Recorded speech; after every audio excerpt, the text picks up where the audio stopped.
From past history of this school, you would have been able to predict that of those sixth graders who graduated from this school, only 25% would have graduated from high school. And of that 25%, almost no one would have gone on to college.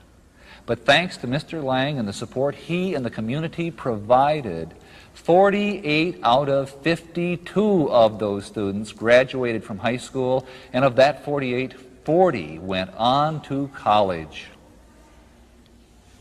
Here at PS 121, in the heart of Harlem, we see perfectly illustrated what Benjamin Singer wrote about: the power of a child's vision with the help of the community to overcome history and economics, to motivate that child to extraordinary achievements.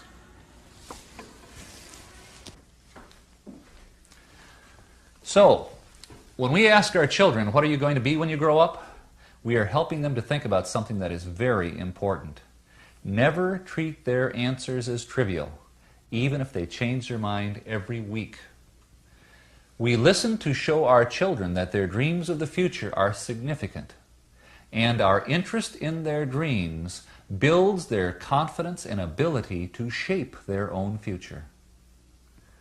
For nations, for children, we see the same pattern, the same power, the power of vision.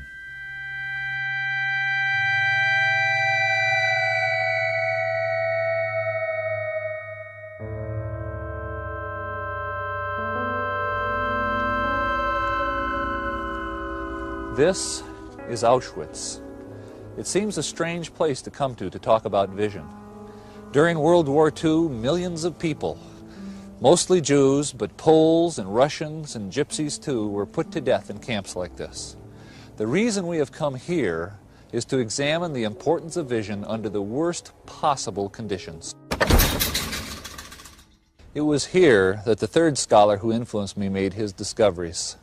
His name was Viktor Frankl. He was a psychiatrist in Vienna. He had a good practice, lived the good life. He was Jewish. When World War II broke out, he was rounded up by the Nazis along with thousands of others and brought in freight cars to this hell on earth. When he arrived, Frankl set 3 goals for himself. 1, to survive. 2, to use his medical skills and help where he could. And 3, to try and learn something. Imagine that, to try and learn something amidst the Holocaust. Well, Frankl succeeded in all 3 of his goals. And after the war, he went back to Vienna and wrote his now classic book, Man's Search for Meaning, in which he illuminated what he learned. In his book, Frankl acknowledged that the majority of prisoners were executed soon after they arrived. What Frankl focused on in his writings were those who, like himself, were instead put to work under the most horrible of conditions. Millions died. Yet among those who survived, Viktor Frankl found a common thread, a trait essential to their survival.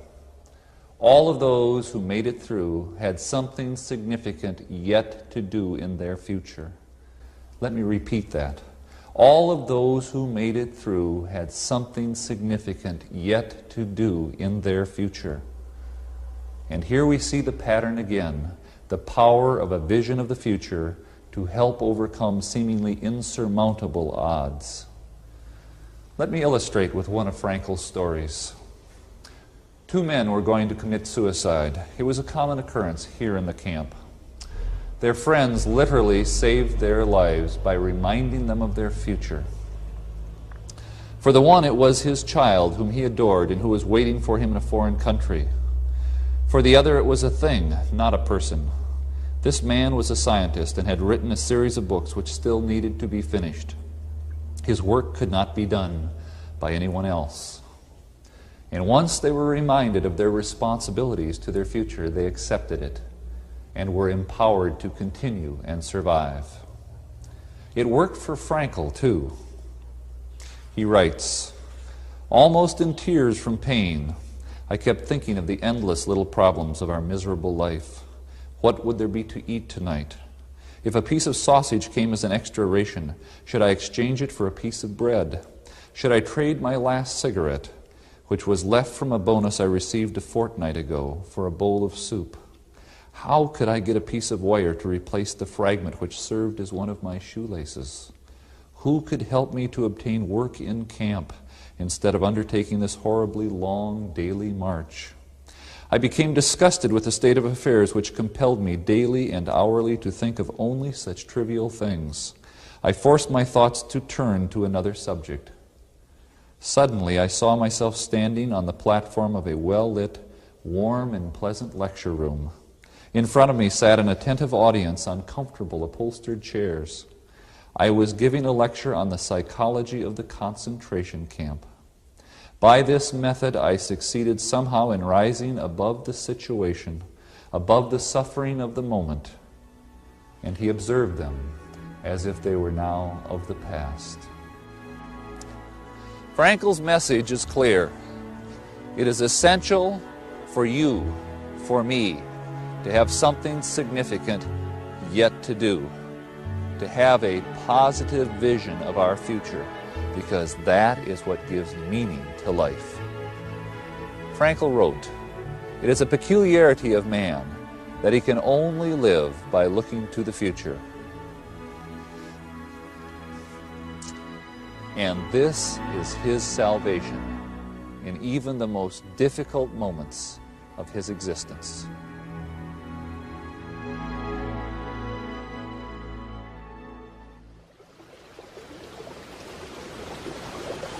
We have come here to share a metaphor. You see, in our lives, we all have rivers to cross.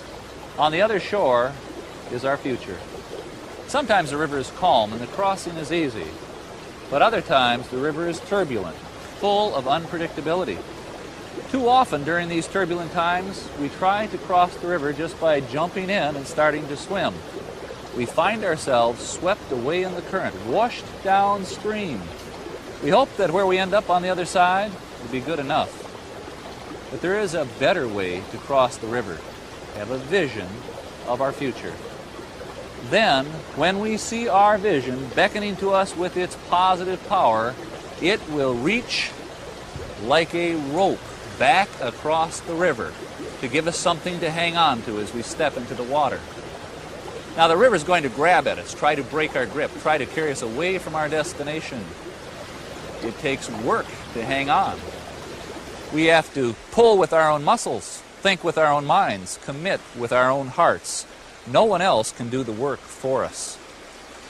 And while there is no guarantee that we will arrive at our goals, this rope, extended from the power of our vision, offers us our best connection to the future. And if we grab it firmly in our hands, then we will be ready to take the plunge and venture toward tomorrow. We have looked at nations that have risen from nothing to world shapers. We've examined the research on the key ingredients that make children successful. We have visited a place where people were put through the most difficult conditions that human beings could be put through and survived. And all of these have a common thread: the power of a positive vision of the future. Now, I bet I know what you're all thinking. Where is the corporate discussion?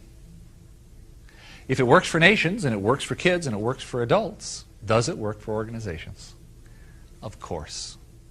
In fact, this discussion is fundamental to human nature at all scales. Organizations are one of the best places to see this illustrated because they have the proper size and complexity to really use vision's power. Think about organizations, beginning and mature, profit and non-profit, who are doing amazingly well, and I'll bet they're being driven by a vision. Let me give you some examples. Boeing, for instance, with its vision of a world-spanning huge plane that became the 747.